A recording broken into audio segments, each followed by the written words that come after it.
What's up guys, it's Matt from RC Overload and welcome back to another build series where I take my Traxxas 1/16 E Revo and transform it into something that will, well, survive the end of the world. I'd like to welcome all of you to Project Apex. Alright? Project Apex is basically an idea that I had based off of one part.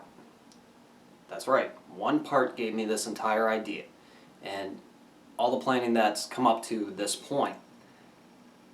That one part isn't necessarily a part and an accessory on it. It's more of a, well, let's just say it's a plastic body. Guys, this is Proline's 1/16 Apocalypse body. This thing's pretty sweet. This is the reason for the entire build, is that body right there.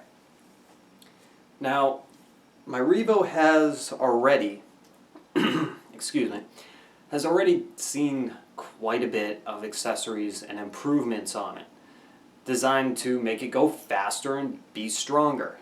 Well, now it's going to be taking a huge change. And we're going to slow everything down a bit. We're actually going to put in a 540, I believe. I may be mistaken, but a 540 sized motor. I am taking my Axle 27 turn motor that I used to have in my Traxxas Esc before changing that out, and we're going to put this into Project Apex, along with a ton of other stuff. I have things like a 540 to 550 sized motor mount that is going to hold that up and bolt right into the transmission. Now the transmission is also getting some steel gears. There's going to be some changes in that as well. We have a light kit, the Summit light kit made by Traxxas. Let's see, what else do we have? You know what, let me just pull out the box of parts and kind of show you guys a little bit as to what's been going on. Now, these are the steel gears I was telling you guys about. They are made by Hot Racing. Okay? Those are pretty cool. I found those kind of last minute. Now, to add on to that epic, badass look that I'm looking for, I figured the Summit front and rear bumpers were going to work perfectly for this build. Now, we also are going to be installing an Axle AE2 speed, ESC into this, which I will waterproof later on. We have things like extended shock towers for this body. We have a cool little thing to add a nice touch to it. Disc brakes that'll go behind the wheels, mount right up to the Hot Racing hubs that I already have on it. We're going to be locking up the differential in the rear, which actually is what we're going to be doing today. And I have a ton of other things that are going to be in it, kind of like a little dress-up kit for the shocks. Now, there's even more stuff in this box that I have here. But you guys will see all that later on. That's just an idea as to what we're kind of doing here. Now, you guys will also see that that body will be the first ever plastic body that I am going to paint up. And I'm going to paint it on camera. Now, probably actually, to be honest, end up buying a second body to practice on first.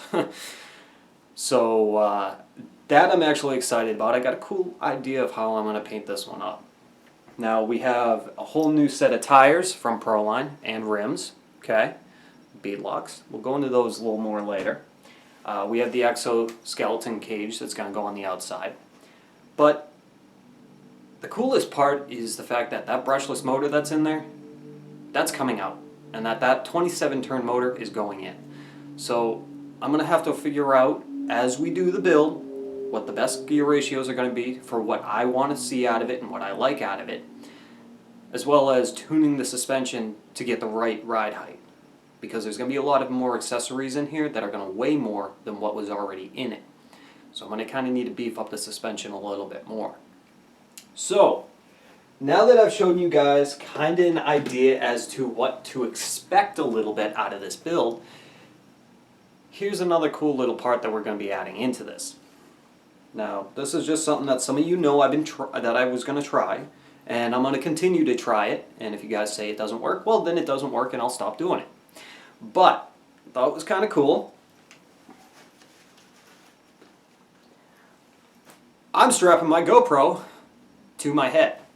Now, basically what we're going to try to do is get like a first-person view. Yeah, it's, you know, a little more straighter.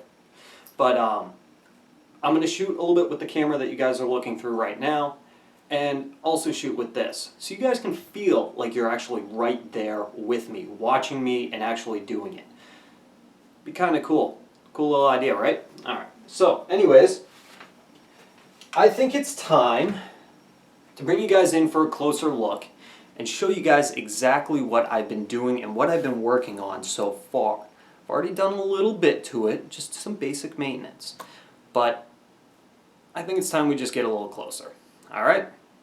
So, now that we're a little bit closer, I can kind of show you guys a little bit as to what's going on. Real quick, give you a rundown of what you're seeing here. Off to my right is the camera that you guys are going to be seeing everything through. As you can tell, my cell phone is right here in the corner, and the reason for that is just so I can use it as a reference for the GoPro that is mounted to my head. So there's that. I got some bins and my paints and everything else over there. I got my cool Axel SCX10 little poster I used from the box mounted up, my DX3, my calendar, and all the goodies and everything. You know what? Might as well just do a quick run around. Hey, look! This is the rest of my room. Yes, this is my bedroom. But I don't really sleep here too often.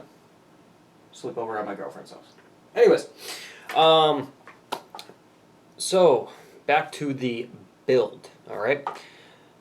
What you guys see here before you is actually the 1/16 E Revo with the front half of it already taken apart and reassembled. Now I've already gone ahead and greased things up, like the joints inside the hubs here. Cleaned up the steel drive shafts, re-greased up the differential inside of this thing, and literally just went through the every single part on this car and cleaned it all up. Now, just so you guys know, I am locking the rear end in this, but I'm not locking the front. And the reason for that is because when I go to turn, I don't want to stress out the drivetrain components too much. So what I did to still get that locking feel or ability in hopes, I've actually put, and let me see if I can grab it here. Where did it go? The Traxxas 100,000 diff loop, okay? That is what I have put into the front of this differential already.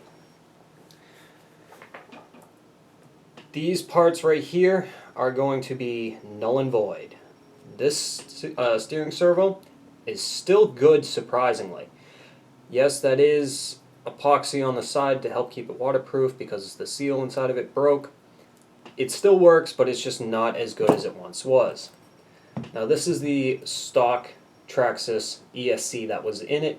This is coming out. Here's that famous 380 sized brushless motor that is also coming out of this project. So those are going to be null and void. Now if we make our way over a little bit, hopefully this is still working for you guys. I'm going to try to do my best to keep my head still and everything else during this. So I apologize if there's a little bit of jumping.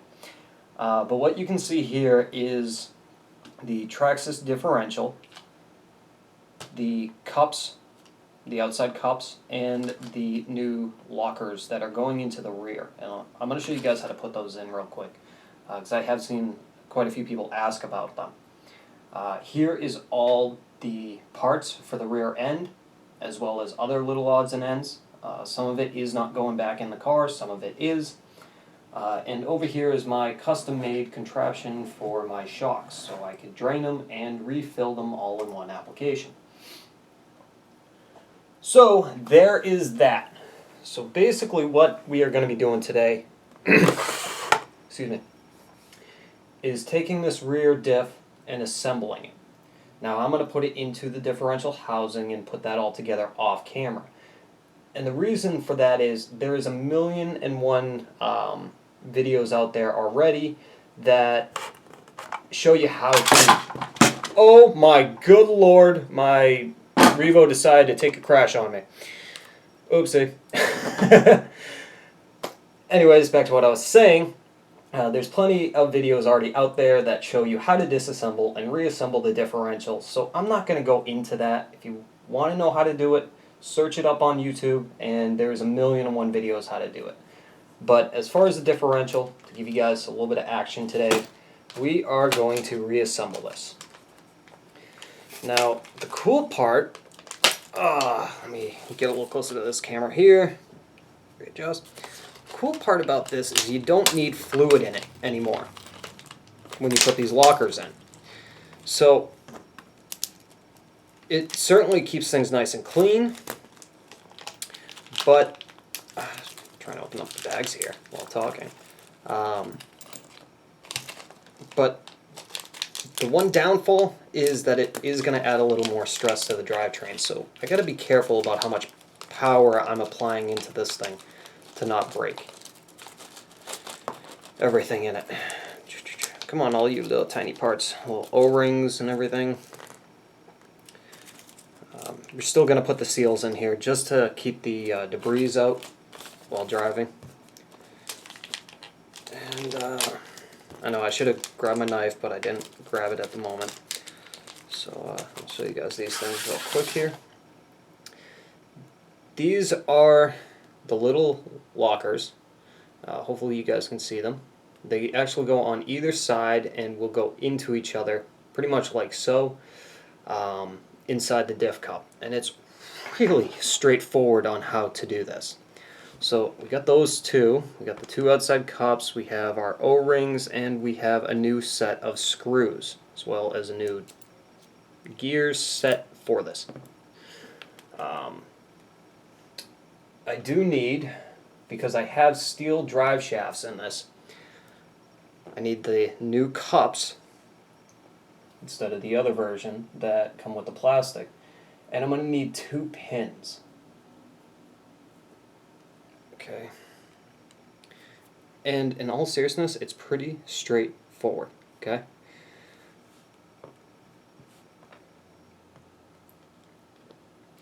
Basically, like the other style, you're going to put it into it like so. You're going to take one of your little tiny O-rings, put that around it.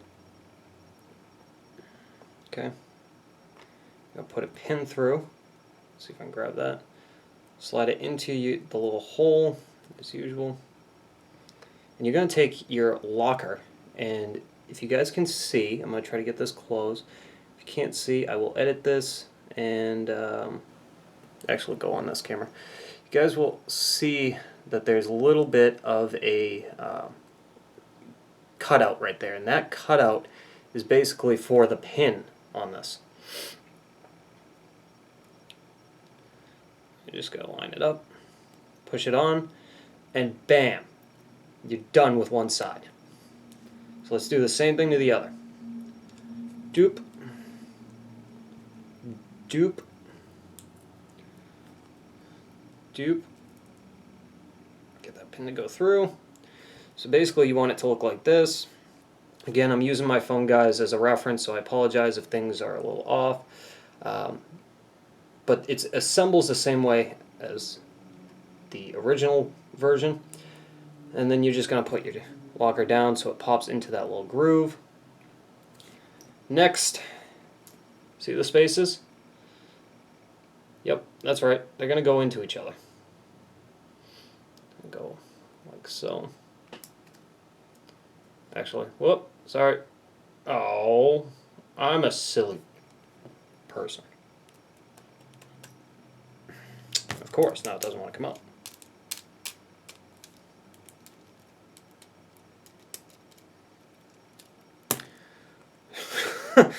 My first mistake! Oh no! There we go. Alright. So let's try that again, because I put this on the wrong side of the gear. Okay. Really? Here we go again, guys. If you watch my builds, you know what I'm talking about. Alright, so now we literally need to get this to line up correctly. And I'm just having a little bit of difficulty with this.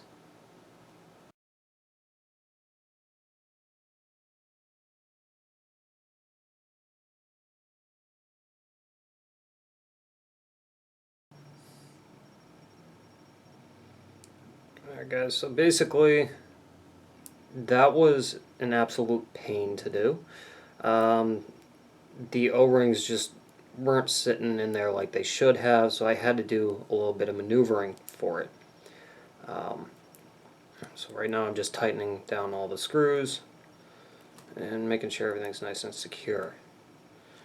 Now with these lockers, it should definitely give me a lot more traction, because this is going to be a crawler, but it's also going to be a little bit fast pace. Not as fast as it once was, definitely not, but it should significantly help out. Now there we go. We have a complete locker assembly. And I'm twisting it here, and I'll show on camera real quick.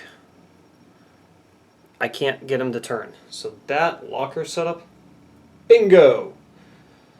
So, yeah, I'm going to finish this up now. Thank you guys for watching the very first video of Project Apex. Yes, I did just have some difficulties. Gonna be interesting nonetheless on the rest of these videos. So, I hope you guys enjoyed, and I hope you're ready for a lot more cool stuff that's happening to this. Again, all these videos will be popping up once or twice a week over the course of the next few weeks. Hope you guys are ready for this, because the end of the world isn't waiting for anyone. Thanks for watching, you guys. This is Matt from RC Overload. I'll see you guys later.